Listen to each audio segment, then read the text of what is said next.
Coming into the 2025 MLB season, my pick to win the American League Central was the Minnesota Twins. I know that might have sounded a little bold to some, especially after the disappointment of 2024, but hear me out. This is a team with legitimate upside, a team that on paper has the pieces to compete with anyone. Sure, 2024 was a letdown. The Twins finished 4th in the AL Central just a year after winning the division in 2023, and it was a season marked by injuries, inconsistency, and some notable regression from key players. But heading into 2025, I just couldn't overlook the talent on this roster. We're talking about a team with elite level talent in nearly every area of the roster. Just listing some of the big names, we got Carlos Correa, Royce Lewis, Byron Buxton, Johan Duran, Joe Ryan, Pablo Lopez, and Griffin Jax. These are players that any MLB team would love to have in their clubhouse. You hear those names and you think postseason. You think October baseball. You think about a team that has potential to string together wins in bunches and make life hell for opposing lineups. But here's the thing, things didn't exactly start off that way. The Twins were battered out of the gate this year, losing their first 4 games of the season in brutal fashion.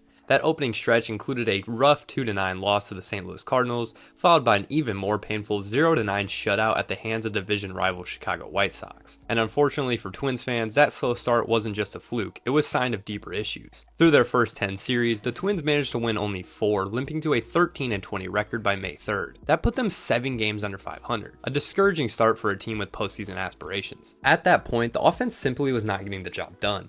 They ranked 20th in MLB in weighted runs created plus with a mark of just 94. For context, a 100 WRC plus is league average, so as a team, they were producing runs at a rate 6% below average. Not terrible, but certainly not good enough to carry a contender. Even more concerning was the performance of some of their biggest offensive names. Carlos Correa, the face of the franchise for some, was downright abysmal to start the year, posting a 53 WRC+, a number that screams something's wrong. He wasn't alone though. Eduardo Julian, Willie Castro, and Trevor Larnach were also struggling, all falling below the 100 WRC+ mark. These were supposed to be guys who helped strengthen the lineup, but instead they were liability. The bullpen wasn't exactly saving the day either. They were fine, not great, not terrible, with a collective ERA of 3.8, which ranked in the middle of the pack. But the one true bright spot was the starting rotation. Despite the team's overall struggles, Minnesota starters were quietly one of the best groups in baseball, ranking 6th in ERA at 3.44. That rotation led by Joe Ryan and Pablo Lopez was doing all it could to keep the team in games. And there were also encouraging signs from Byron Buxton as well, who was once again playing like the best defensive center fielder in the game, while also swinging a productive bat. So as of May 3rd, the Twins were 13-20, they were 7 games below 500, their offense was underperforming, and their season was on the verge of spiraling out of control. But that night something changed. Minnesota eked out a 4-3 win over the Boston Red Sox. On the surface, it wasn't anything particularly special, just one win in a long season. But in hindsight, that game marked the start of something incredible. That win over Boston kicked off what has become the longest win streak in the 2025 MLB season to date, 13 consecutive victories. In that stretch, the Twins finally started to look like the team many of us expected them to be. They didn't just win games, they dominated.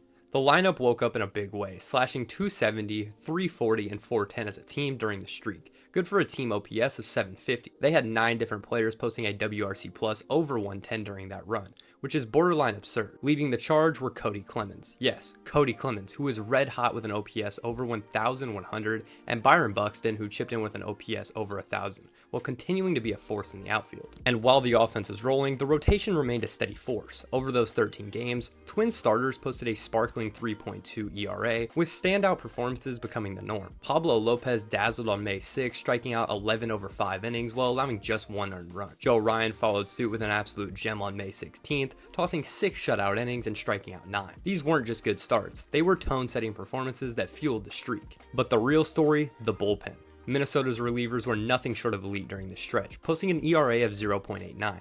Yes, you read that right, under 1 over a 13-game stretch. That number led all of baseball during that time. They also ranked first in strikeout to walk rate at 24.6% and first in whip at 0.85. 8 different relievers had ERAs under 2.4 in this stretch, a mind-blowing stat that speaks to the depth and dominance of this group. By the time the streak ended, the Twins had clawed their way back into relevance, improving to 26-21. According to Fangraphs, their playoff odds skyrocketed from a meager 4.7% to a much more hopeful 46.6%. That's an astronomical jump in postseason probability in less than 3 weeks, and it just reflects how impactful this run has been.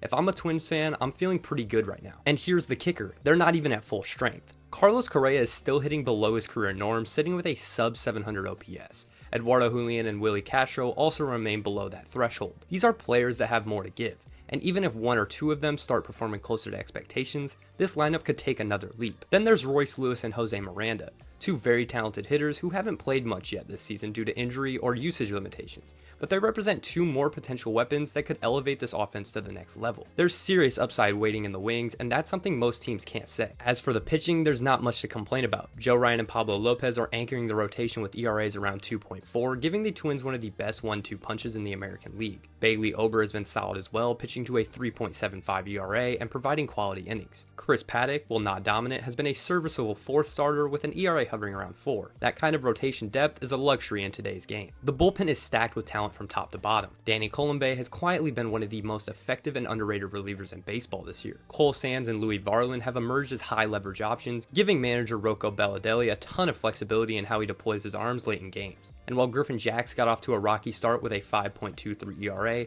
he's found his groove lately. Since the win streak began, he's been lights out with an ERA under 2.5. If he continues trending in that direction, this bullpen could get even scarier. And of course, there's Johan Duran, the electric closer with a triple-digit fastball and a devastating splitter. Duran is already up to 8 saves on the season as of May 20th, and he's looking every bit like an elite closer we've come to expect. His ability to shut the door in tight games is a major weapon, and in the postseason, that's the exact kind of arm you want anchoring your bullpen. Now, let's zoom out for a second. The AL Central might not be the laughingstock of baseball anymore. In fact, it might be one of the most competitive divisions in the league. The Detroit Tigers are playing like the best team in baseball right now and have firmly established themselves as World Series contenders. Meanwhile, both the Cleveland Guardians and the Kansas City Royals are right in the mix after making the postseason in 2024. This division is no joke. But even in the face of that competition, I still believe in this Twins team. I believed in them before the season started, and I believe in them even more now. They've shown resilience. They've shown that when things click, they can go toe-to-toe with anyone. The pitching, both starting and relieving, is postseason caliber. The lineup is beginning to wake up, and it still has room to improve. The defense, anchored by Buxton in center field, is among the best in the game. All the ingredients are there. The only question is whether the pieces will fall into place. Can Carlos Correa bounce back? Will Lewis and Miranda provide a boost? Can Jax maintain his form? If the answer to these questions is yes, then I think we're looking at a team that not only makes the playoffs, but has the potential to make a serious run. So if you're a Twins fan, enjoy this ride. After the frustrating start, your team has turned the corner. The rest of the league is starting to notice, and if you're like me, you're feeling pretty good about where the team is heading. That's going to wrap it up for today's video. If you enjoyed this breakdown and want more deep dives into MLB teams and storylines, make sure to drop a like and subscribe and hit the notification bell so you don't miss any future uploads. Let me know in the comments what you think about the Twins. Are they legit contenders, or is this just a hot streak? With that being said, I'll catch you guys in the next one. Peace out.